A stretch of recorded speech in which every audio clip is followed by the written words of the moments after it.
So before we jump in, let me welcome you to the Deep Penetration Podcast. My name is Danny, and I am a self-esteem and love coach that works with gay and bisexual men.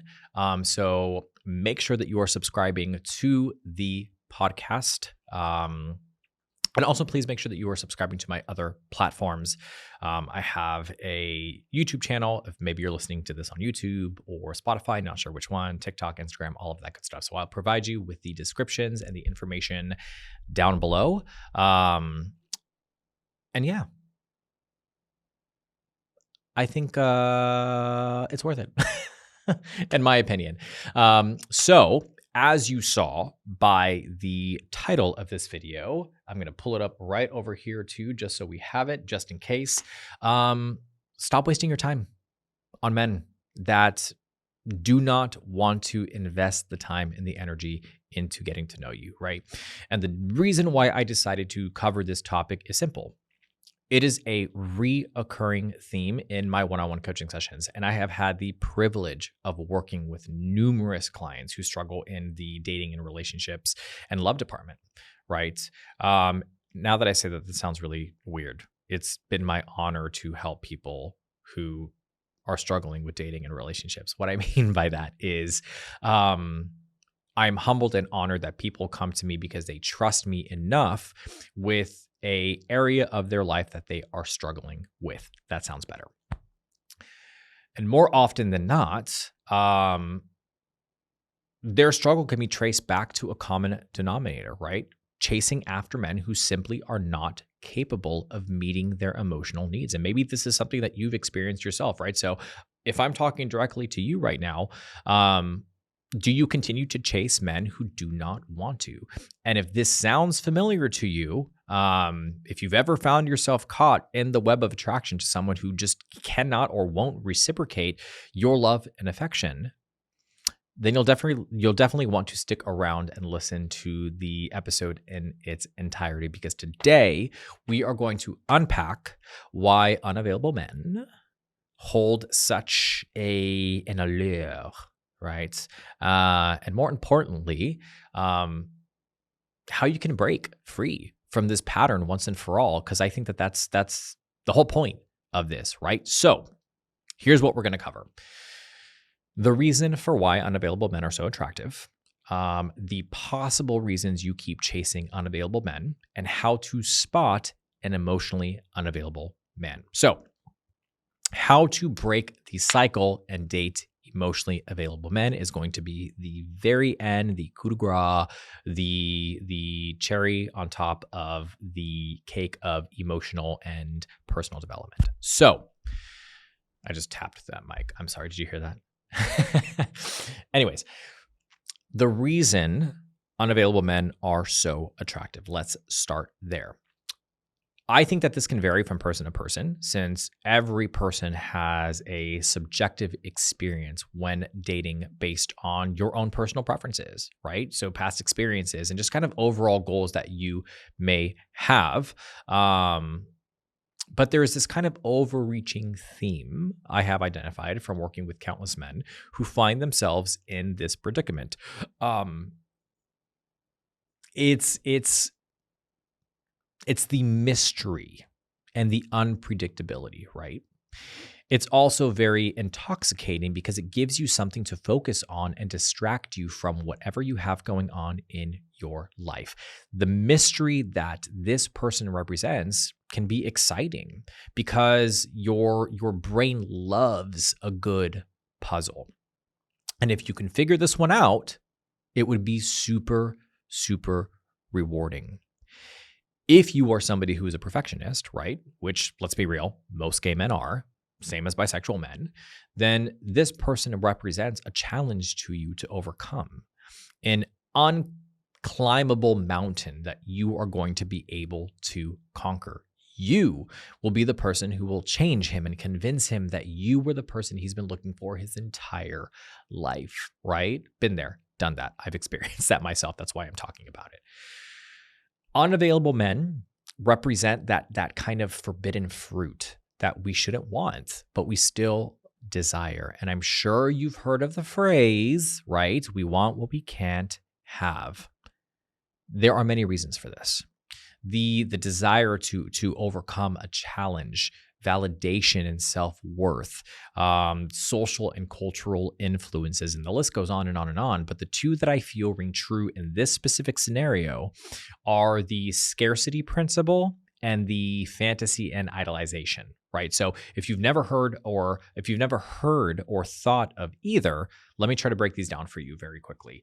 Or what I would consider to be quickly, but I have a tendency of blabbering on. So hope you're still sticking around. But that's up to you. If you want to, anyways. I always do this. I start to go down this rabbit hole of thought, and then by the time I get out of it, I've completely just gone off track and I have to come back on track. So, scarcity principle. The basic concept here is that when something is perceived as rare or scarce, it becomes more valuable, right? And in the world of business, it's what's called supply and demand.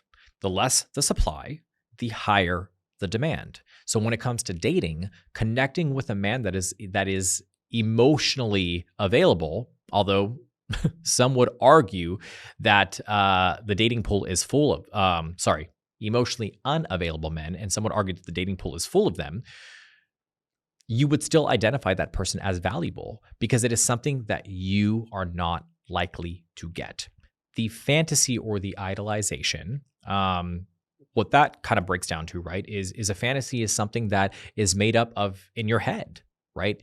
Every person has imagination or has imagined something or fantasized about something or idolized something or someone in their life, especially as children, when our minds are filled with the when we don't have the responsibilities of adulthood, right? When it's just filled with carelessness and freedom to create and think and imagine and all of these things, right? Your creativity and imagination as a child allowed you to explore the far corners of the galaxy. And now as an adult, imagination or imagining a world in which you and that unavailable guy get together and live happily ever after, is you kind of pulling from that younger self and that ability to be creative and imaginative and all of those things, but you're not applying it in the right way.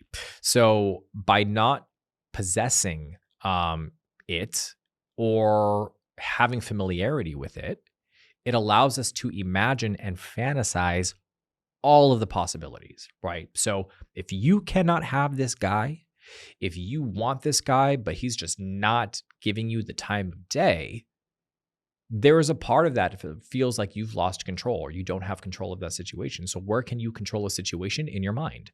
And you create a fantasy and you stick to that fantasy and you start to believe that fantasy. So what are the possible reasons you keep chasing unavailable men?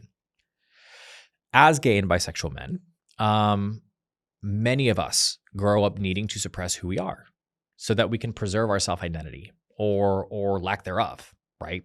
Our exposure to rejection, to criticism, to judgment from peers, family, from the community in general, it takes a toll on us as adults, and we end up craving acceptance and validation from people that are not willing to give it to us. Very much like people who didn't give it to us early on in life, right?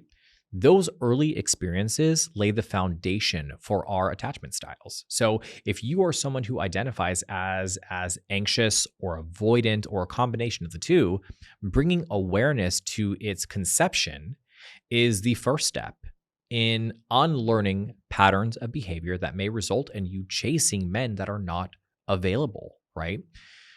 When you shed light on something and you gain awareness of its presence, it starts to lose its power because you can finally address it, right? You can sit down, you can have a conversation with it, you can regain your power from it. And it's very much like the belief in the boogeyman, right? The boogeyman that was under your bed when you were a kid. Do you remember that? Because I sure as hell do. And I think every Latino has that fear, probably just because our parents were manipulative and that's how they kept us in control by saying that like La Llorona or the boogeyman was going to get us if we didn't, act right. I know that was the case for me. I still have like this memory of me like running down the hallway and like turning off the light and running straight to my bed because I was afraid something was going to grab my legs when I was running through the hallway. Anyways, imagination, right? The thought of sleeping with your feet or your arms hanging over the bed was terrifying, because what if something reached up and grabbed you and pulled you under the bed in that moment and you were never seen again? And then one day you had the courage to look under the bed and you realize, hey, there's literally nothing there other than like some dead spiders and some dust bunnies, right? The first step in breaking negative patterns of behavior due to these kind of preconceived thoughts and fantasies in your imagination is having the courage to grab your flashlight and shine a light on it, right? So if you grew up in an environment where love was inconsistent or conditional, it is possible that you are subconsciously seeking the attention of partners that emulate that. And the question is always why, right? Because it's familiar to you, even if it is unhealthy. Another factor here is your self-worth, right? If you always felt the need to gain your family's affection or the respect of your classmates, then it's likely that you have adopted that action with feelings of self-worth and value, right? The thought that runs through my mind, or the quote, or whatever you want to say, is, if they would see me for who I am, I would finally be complete, right? If they could just see me, if they could just understand me, if they just acknowledge me and accept me, I would finally be able to heal. But here's the truth of the matter. Validation and acceptance has to come from within. Learning to self-validate is a difficult journey because it can be isolating, right? It's a very isolating experience. But no journey worth taking is ever easy. I know that that's one of those like cliche coaching quotes that you're going to hear, but it's true, right? You gain so much from taking the path less traveled or the road less traveled or whatever you want to call it, because there's many lessons in that, right? And you come to recognize that you have the ability to survive it, which gives you that confidence and that self-esteem boost and self-validation that you need. So if you want to learn how to self-validate, I would highly recommend checking out my YouTube channel. Maybe you're watching it on here, maybe you're watching it on this episode on Spotify, whatever the case may be, but I have created a video on the process of regaining your self-worth. I will leave a link in the description of this video so that you can just kind of click on that and go there. But I would highly recommend checking that out if you want a full breakdown of how to do that. The last factor I want to talk about here is the fear of intimacy and vulnerability, right? So if you are someone who is afraid of deep connection because of your past dating history or this kind of reoccurring heartbreak that happens, then it makes sense why you would find unavailable men attractive. The fear of getting hurt results in you going after men that keep an emotional distance. That way you feel in control. There's a layer of predictability here, because deep down, it's not going to go anywhere. And therefore you anticipate a negative outcome anyways. The problem with that is you become addicted to a pattern of dating that way, because you never actually have to confront those demons, right? These men are distractions from the real issue you have yet to unpack and process and heal from. So, how do you spot emotionally unavailable men? I am going to try and keep this as short and simple as possible, so that it is digestible, right? I know that I have a tendency of getting all deep with all the topics and all of that stuff, but listen, girl, it's called Deep Penetration Podcast, so I don't know what you were expecting, unless you got a dirty mind and you're like, ooh, what's this about? And it ended up not being that. Well, gotcha. Anyways, so there are 3 primary signs I look for in a man to gauge if he is emotionally unavailable. The first one, inconsistency, right? This usually presents itself in this kind of like hot and cold behavior. So for example, he'll set up dates for the first couple of weeks and then he'll stop. Another example is he will text you frequently in the beginning and then he'll drop off the face of the earth for a period of time and use the excuse of being busy. The other one, future avoidant, right? So what does this mean? He will not discuss plans for the future with you. they will shy away, or he will shy away from any conversations about marriage, about future planning, about long-term relationships.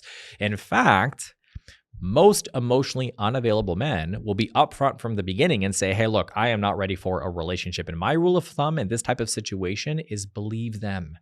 Believe them. Him saying to you, look, I'm not ready for a relationship, I don't know how that translates to, I'm in love with you and I want to spend the rest of my life with you. Please continue to chase me. No, boo. That's not what that means. Take him at his word, right? Believe people when they show you who they truly are. Don't allow yourself to fall into the trap of trying to convince this person to be in a relationship with you because they fit or they check off all the boxes that you think represent a healthy relationship for you. Because at that point, it's more so about reevaluating your list. The third one here is lack of communication. This one to me is the most obvious one of all, right? So no communication is all the communication that you need. If he doesn't reach out to you, if he doesn't respond to your messages in a timely manner, if he doesn't ask you any questions about yourself or check in with you or cuts communication altogether only to come back a few weeks later, it's not for you, right? That's a no-go. That's a red light. That's a caution tape all around the big manhole, no pun intended, that you have to walk around, right? Like, no, let's move on, boo-boo. That's not going to work for you. So how do you break the cycle of dating emotionally unavailable men? I'm going to break this one down into 4 steps, right? And I'm not going to lie and say that they are easy because they're not. Right. I see all those videos out there that are like the 4 easy steps to getting over your trauma. Like, no, you can't easily get over things like that. You can't easily get over patterns of behavior like this. It takes time and effort, right? So the process of breaking any pattern or routine is difficult, especially if the pattern or routine is based in previous negative experiences. So the first thing that you're going to want to do is self-awareness and reflection. Right? Take an honest look at your past relationships and identify any patterns or reoccurring themes. What drew you to these partners? What needs were you hoping they were going to fulfill at the time? And by understanding your own motivations and desires, you can begin to make conscious choices that align with your current values and goals. The second thing here is boundaries. It is so important to communicate your expectations and your boundaries very clearly from the onset of a relationship or dating somebody. If someone is unable or unwilling to meet your needs, it's okay to walk away and find a partner who's able to fulfill those things. Now, let me be clear about something. Those needs need to be realistic, right? I have worked with many people who would provide me with a laundry list of needs, and I'm like, this is not realistic. I don't know who's going to be able to accomplish this for you. But we got to be real about it, right? So if you are unsure whether your list of needs or expectations are realistic, reach out to me. Let's have a conversation about it. I'm more than happy to walk you through what is realistic and what is unrealistic. The third thing here is patience. Breaking free from old patterns takes time and effort. It's 100% possible, believe me when I tell you this, because I've broken out of many patterns myself, but you have to dedicate yourself to the process, and you got to have some compassion for yourself, right? Celebrate your progress, no matter how small it is, right? And remember that every step forward brings you closer to that love and that fulfillment that you deserve and that you desire. And the last thing here is a support system. Surround yourself with supportive friends and mentors who uplift and encourage you towards that journey, towards a healthier relationship, right? If that means coaching and needing to work with a coach, reach out to me. Let's have a conversation. I'm more than happy to help you through the process. I've worked with many people before when it comes to trying to find healthy and sustainable relationships and getting out of old patterns of behavior that are not good for them. You can check the testimonials in my Stand Store and on my coaching page and all of those things of people that I've worked with who have benefited from the coaching process, right? Regardless, whoever it is that you choose, seek out role models who embody the qualities you admire in a partner and learn from them, right? Be willing to listen to when a friend tells you the unfiltered truth, because at the end of the day, they have your best interests at heart, especially if they're a true friend, right? I got my ride or die that she will tell me the cold hard truth, whether I like it or not. She is unfiltered in that way, and there are definitely times where I have to sit back and be like, "Damn," but she helps me to look at things from a different angle, from a different perspective. I may not always agree, but regardless of the fact, she always has my best intentions at heart. And she always brings me back to center. So have that supportive group, that supportive person, that individual who's going to tell you the truth, regardless of whether you want to hear it or not, because not everything has to be about external validation, right? I hope you guys find this episode to be helpful. Again, if you have any questions, please reach out to me. All the information is in the description of this video. And drop a comment. Let me know what you think and hit that subscribe button. I will see you guys in the next video.